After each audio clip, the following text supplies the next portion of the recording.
My focus from the very beginning when I became the district attorney is I've been working already at the national level for almost a decade on criminal justice reform, really with a very strong focus on reducing incarceration. That was really, at that point in my life, that was really the goal. You know, my goal is much broader today, but you know, as you will see during the conversation, I'm a product of evolving, obviously. So when I became the district attorney, I believed that we could find a balance between reducing crime and community safety and reducing incarceration. I think you could do both at the same time, and we proved that you could. And that was the primary focus at the time.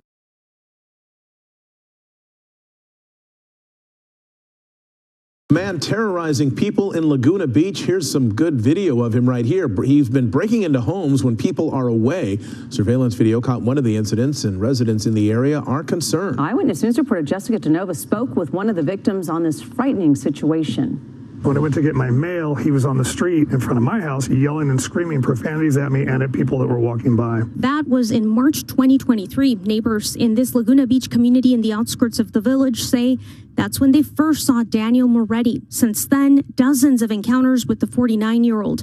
Cameras catching Moretti trespassing onto private properties, stepping out of someone's car left unlocked in a driveway, checking outdoor refrigerators. I noticed that beer and waters were gone. Laguna Beach police aren't returning our calls, but neighbors say officers are doing what they can. Had their hands tied with regard to, they know who he is. They know he's been found in homes. He's been found sleeping in homes. He's been broken into homes. They all know his name. When I called 911 last, they knew his name. And it's so frustrating because literally we've been dealing with it for a year, and who knows what he's capable of doing. According to Orange County Superior Court records, Moretti has a long criminal history dating back to 2019. Nearly 24 criminal offenses in 5 years, a mix of misdemeanors and felonies. A spokesperson with the OC District Attorney's Office tells Eyewitness News Moretti served time for a 2023 resisting arrest conviction. He was released and put on parole this past March, but within 2 weeks, 2 arrests accused of breaking into private properties. A parole hold should have prevented Moretti's release. The California Department of Corrections and Rehabilitation then decides whether the arrests are parole violations, landing him in prison. Instead, Moretti was released because there was no hold. These videos taken just this past Monday show him back on private property in the same neighborhood. We've learned Moretti was last booked into OC jail this past Thursday. I would not want to see him just go to a new neighborhood and do the same thing. He needs to be locked up. He's not stable. He's doesn't learn. An attorney representing one of the neighbors here tells us there is now a parole hold on Moretti. We are waiting for confirmation on that from the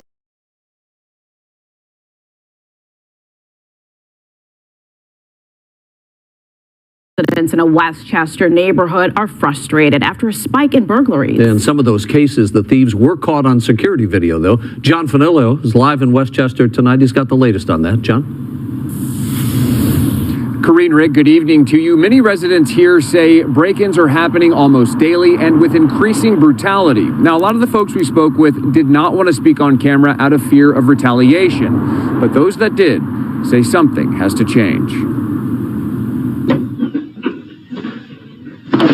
Wearing ski masks, hoodies, gloves, and backpacks, a pair of burglars make a quick getaway from a Westchester home.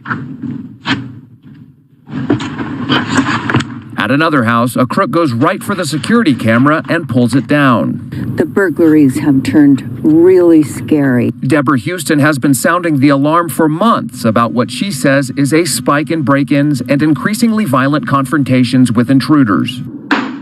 In the last 2 weeks, they pepper sprayed the owners of the home after smashing their way into the house. In another case, a mother was home with her 2 young daughters, and burglars smashed their way into the house.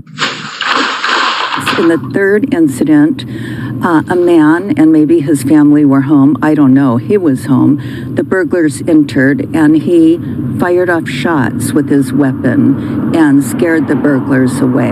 LAPD confirms those recent incidents, but would not say if there has been a dramatic increase in burglaries.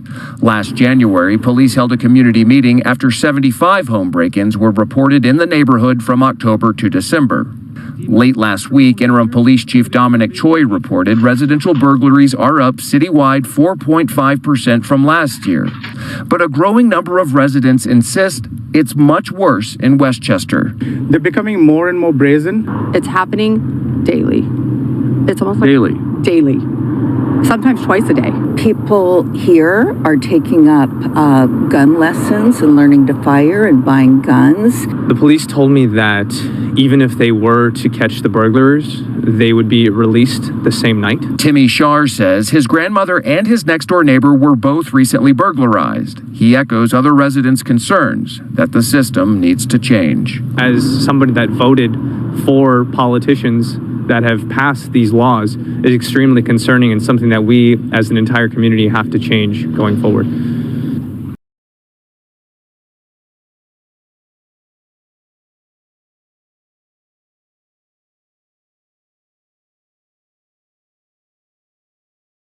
When I won in the office, about 65% of our work was all drug related, a lot of hand-to-hand sales.